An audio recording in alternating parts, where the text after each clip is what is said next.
உன் விழிகளின் ஓரத்தில் நானே தொலைகிறேன்.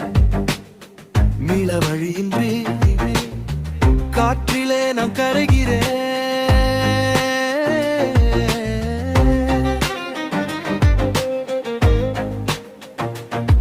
உன் கண்களை நான் கண்டதும் என்னையே நான் மறக்கிறேன். உன் விழிகளின் ஒரு துளி அதில் என் உலகம் முழுதும் அடங்குதே. வான் நிலவு தேயும் உன் முகம் கண்டால் நானும்